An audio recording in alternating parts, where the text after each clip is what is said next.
The Fear of Monopoly, Part 2.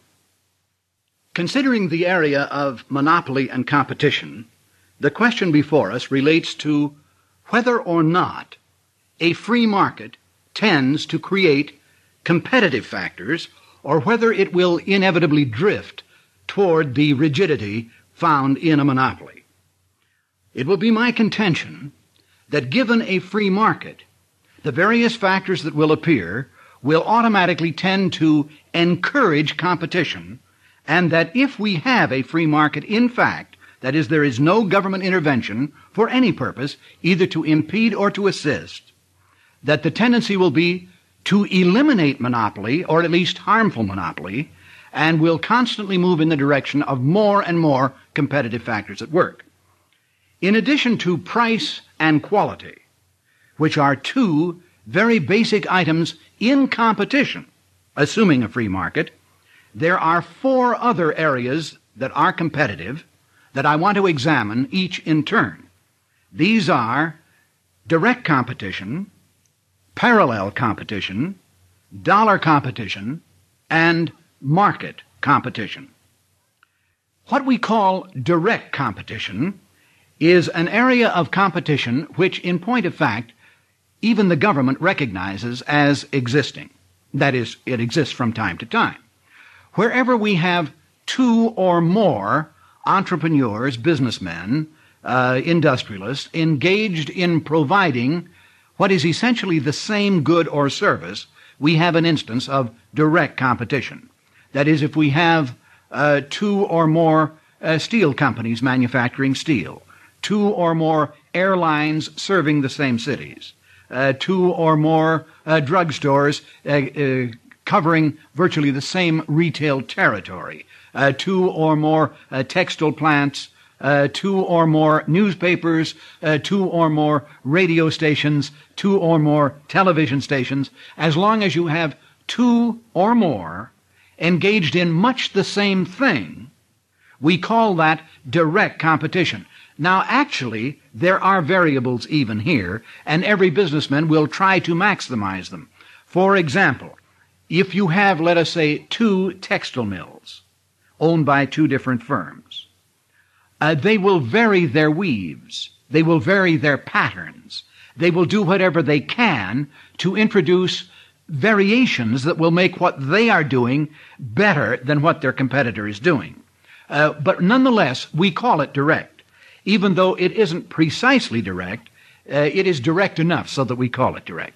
Another example would be, say, two motion picture exhibition houses, two moving picture theaters. Obviously, they will be showing different films. It would be absolute direct competition if two moving picture theaters, side by side, both opened up to show exactly the same picture. Well, then you would have really direct competition. But I don't recall ever having seen that. Everybody varies it as much as they can. Just as two television stations, although we say they are in direct competition, they certainly will have different programming. And two newspapers will do what they can to vary the content and the presentation that they make. Nonetheless, we call these instances of direct competition, and the argument is that if you do not have a direct competitor, then there is a monopoly there. Now, this is the only place where I am going to make a concession. Assuming a free market, it is possible for there to be, under certain conditions, the absence of a direct competitor. That is absolutely a possibility in a free market. For example, in fact, there are two ways that such a monopoly could occur given a free market. When a new product is developed and introduced for the first time, obviously, there's no direct competitor because it's a brand new idea. How can there be a competitor to my widget when I'm the fellow that invented the widget?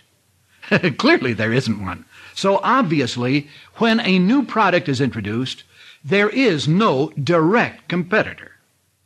Also, a direct competition, a direct competitor might be eliminated under the following condition. Let us suppose that we have an entrepreneur who is so efficient, so good, so much better than his competition, that he is able to underprice his competition, Ultimately, he puts them out of business because he's so much better than they are. In fact, he continues to operate this way. He is so good, and he keeps his quality so high that no one can touch him, and he keeps his price so low that no one can get in there. He could get into a position of operating without a direct competitor. That's true.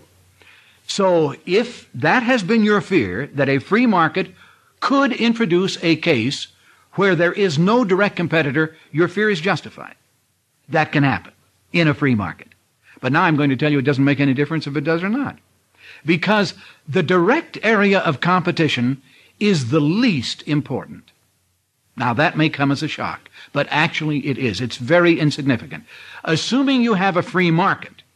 Now, of course, if you don't have a free market, it's another story. But assuming a free market, whether or not you have a direct competitor at a given moment is actually inconsequential.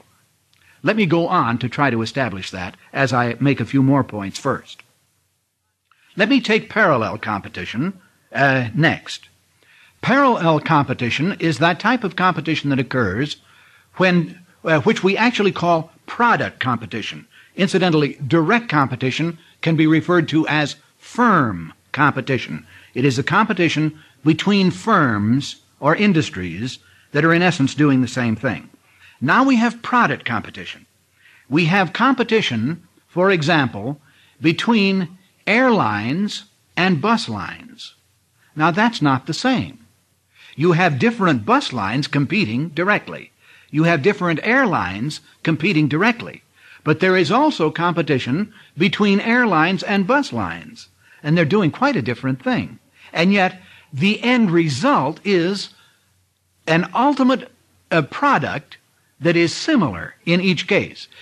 I could leave from this city and go to another city either by bus or by plane. If I go by bus, I have the choice of 2 or 3 bus lines. If I go by plane, I have the choice of several airlines. But whether I go by plane or bus is a decision that throws me into one area or another. And that is called parallel competition.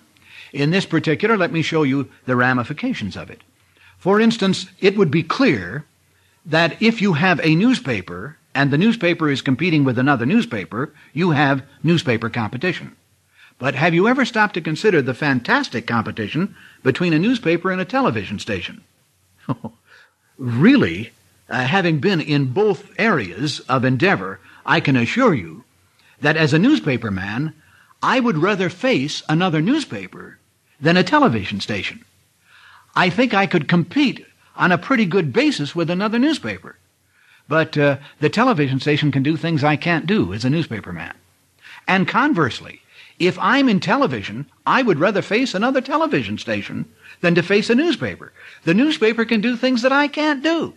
And so, but the fact is they're competitors. They're parallel competitors. The same advertisers are putting their money into television commercials or into newspaper ads. And the same advertiser hasn't got a limitless number of dollars to work with, so he buys the one rather than the other, or he spends more one place than the other. And that certainly is competition. Additionally, we have found very few people who read the newspaper while they're watching television, and vice versa. So if you've got people who are going to be staring at their television sets, there really isn't too much we can say to them if all we've done is put it in a newspaper. Or if you've got people that are going to read the newspaper just from page to page, there isn't very much of what we can get to them with television. And how about the competition between radio and television? And how about the competition between television and moving picture display houses? And how about the competition, for instance, I've mentioned the manufacture of steel. And you think, well, now, if there were only one steel company, there wouldn't be any competition. Oh, no? How about all the other metals that we can make things with besides steel? Copper, brass, aluminum, tin, iron. How about the plastics? Are you aware, for example, that right now, in the automotive line, we are beginning to make automobile fenders out of spun glass, which is a type of plastic. It's lighter, it's very durable, it's a very good substance. How do you think the steel people feel about that? That's competition. That's parallel competition, and I can assure you that parallel competition is often far more rugged, far more keen, far more merciless than direct competition. You see, when you're facing a direct competitor, he can't do anything you can't do. And you can't do anything he can't either. The question is, which one of you is smarter, better, more efficient? But when you face a parallel competitor, he can do things you can't do. And now you have a problem. And to overcome that will take a great deal indeed. Now, those are instances of parallel competition. There are some people who, of course, contend that there are certain areas where you have natural monopolies. That is, there are areas where there isn't any competition. This occurs in the minds of people, at least, when we're talking in terms of utilities sometimes. They say, well, electricity is a natural monopoly. You don't want more than one firm handling or supplying electricity because it would be inefficient. In actual fact, I'd like to suggest that that's not true. You see, of course, electricity is a special type of service, a special type of energy. But we do have different ways of getting it. That is, assuming a free market. And some of the ways that we're not using to get electricity might be far more efficient than what we have. The general idea in this country has been it becomes more efficient as we centralize it. Well, now, wait a minute. We've had some fantastic blackouts because of centralization of electricity. Suppose instead we opened up the market, the government no longer granted exclusive franchises to electric companies and no longer got in to compete in this area by supplying electric current itself. Supposing instead we open up the field and we have the opportunity of improving the home generator.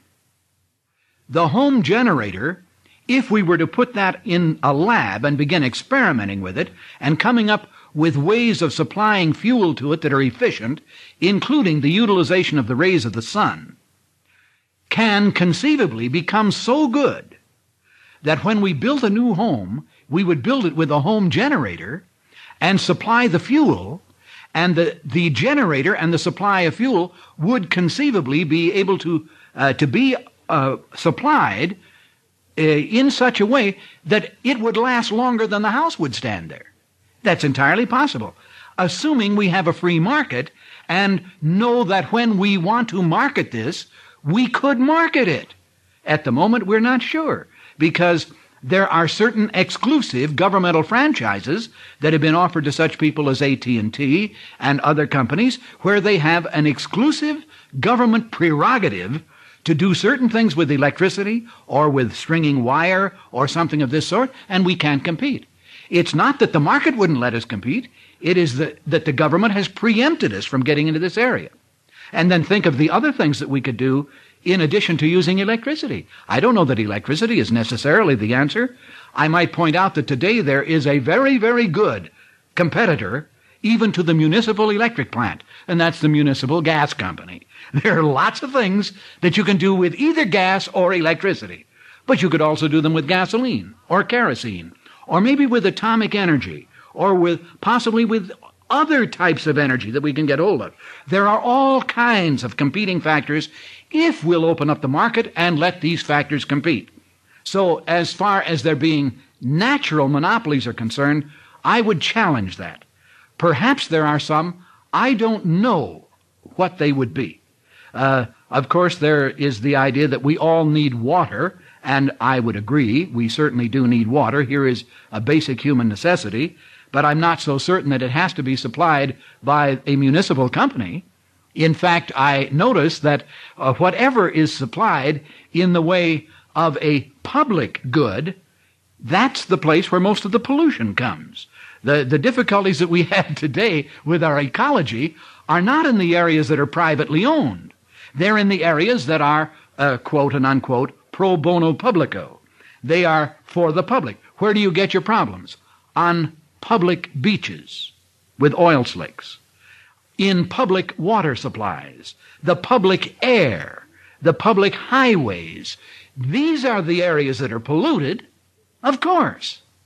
because they are not being managed the way owners would manage them. And consequently, you have pollution, you do not have efficient management, and you don't have the competitive factors at work. If you will put these things in the market and let the government get out of the area, then we may discover that there are still better ways of doing things than we yet have dreamed of.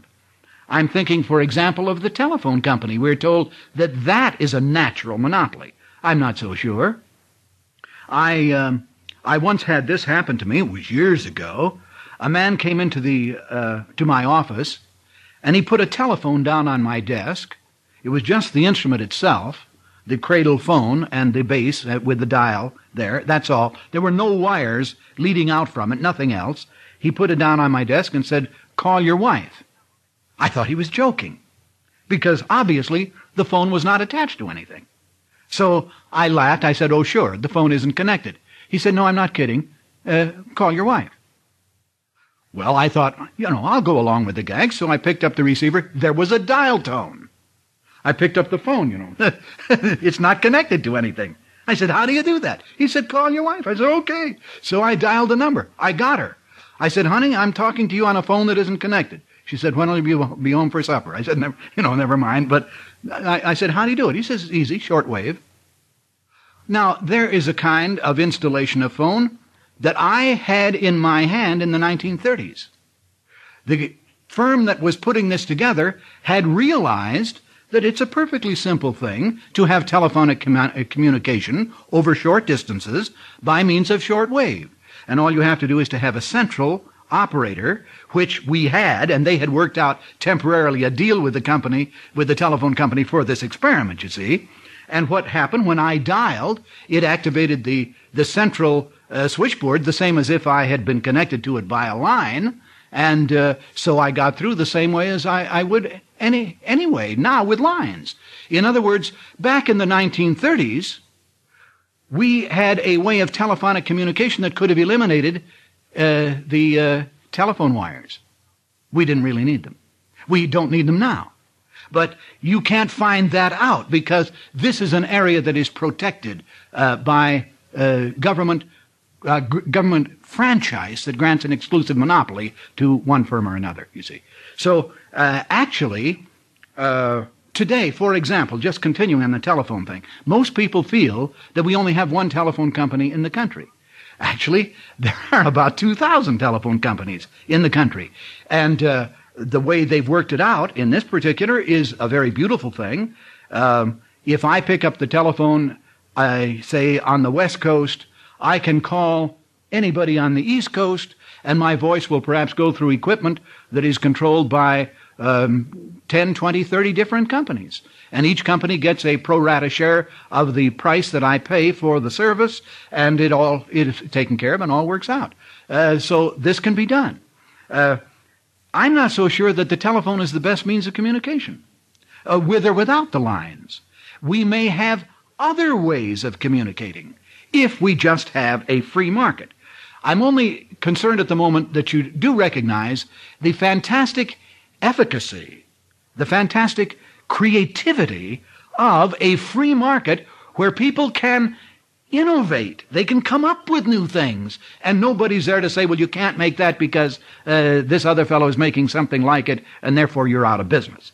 Instead, we could have a fantastic number of new innovations coming along all the time, and of course, probably most of them wouldn't be as good as what we've got.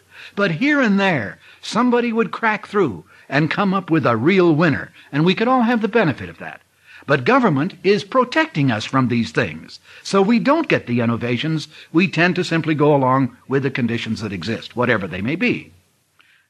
Let's take dollar competition for a moment, a very important area of competition. Whenever we deal in the market today, in a modern market, we deal in terms of money. We translate goods and services that we have into money, and then we translate the money back into the goods or services we want to buy. Money is the medium of exchange. Because money is scarce, and must be scarce, or it wouldn't be valued, none of us have a limitless supply of money. The consequence is that at the dollar level, we are engaged in competitive actions all the time. Let me give you an example of what I mean. Let's suppose I have to go to town for some reason, and I go there and complete my errands, and I was going to stop over at the drugstore to pick up, say, some shaving cream that I want, but the drugstore is around the corner from where I am, and there's a phone booth where I am right now. So I think maybe my wife would like something. So I go into the phone booth and I call her and I say, honey, I'm down here at the market. Is there anything I could get for you while I'm here to save you a trip? And she says, gee, I'm glad you called. I want you to stop over at the bakery and get a loaf of vitamin-enriched daisy bread. It's a special type of vitamin-enriched bread, and we'd like to have it. And I say, what's it cost? And she says, well, it's 75 cents. I say, well, fine, I've got that much left. I'll go and get the bread for you. So I do so. I go and I buy the bread, and then I count the change in my pocket. Now, the shaving cream I was going to buy cost 89 cents, but all I have left is 30 cents. And that means I don't buy the shaving cream. Does that mean that the baker who made the daisy bread is competing with the fellow who made the shaving cream? Yes. In terms of my ability to buy both. I haven't got the resources to buy both. I chose in favor of the bread, and that means I don't buy the shaving cream. Now, that's my level. Now you take people with more money than I have, and they make decisions like this. A man goes out into the market, and he decides this is the year for him to buy a new car. So he does. Then this is not the year that he takes a European vacation. He can't afford both. He decides this year it's going to be the car. So he doesn't go to Europe. What does that mean? Is General Motors then competing with, say, Pan Am? Yes. Yes. Through money. Because we have a limited supply of money, and we can only spend each dollar once. So when we make up our minds that we're going to spend it for X product rather than Y product, we put those two products in competition. Whatever they are, they can be as diverse as bouquets of flowers, umbrellas, insurance policies, and fountain pens. It doesn't make any difference. I have so much money, and that's all I have. And when I've spent it, I don't have it anymore. So when I go to the market, I decide among a vast array of choices I could make to take choice A, B, and C, and I stop there because I'm out of money. And that means the choice D, E, F, G, H, and so on, ad infinitum, I just don't get. And that means that A, B, and C are competing with D, E, F, G, H, and so on ad infinitum. That's dollar competition. Does that occur in a free market? It sure does. It occurs everywhere. This is why we buy ads, to encourage people to buy our product. What we are saying when we put an ad in the paper or we go on television or radio or however we advertise, we are saying, spend your money with us. Buy my widget. I don't care what else you do. Maybe you're going to go hungry, but buy my widget. Maybe you go without insurance, but buy my widget. Maybe you don't have a car, but buy my widget. Because we realize that we are competing for everybody's dollars. At the dollar level, we are in competition with everybody else who might receive dollars. And we want to get as many dollars coming our way as we can, and that's the kind of competition you will find given a free market. Because in a free market, each of us chooses where we will spend our dollars. And if we choose not to spend them, then they don't get spent. Or if we spend them one place, they don't get spent in another place. Now let me take market competition. Market competition is the kind of competition that exists only in a free market. If you do not have a free market, this area ceases to be. And what we really mean here when we talk about market competition is this. We mean that given a free market, anyone who wishes to, at any time, may go into any business he cares to, or may get out of any business that he is already in. In other words, free access, free entrance, free exit. All right, what does that mean? Well, actually, it means that direct competition isn't very important if you have a free market.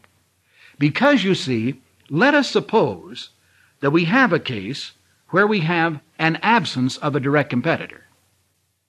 And this man is operating at a certain price level and at a certain level of quality.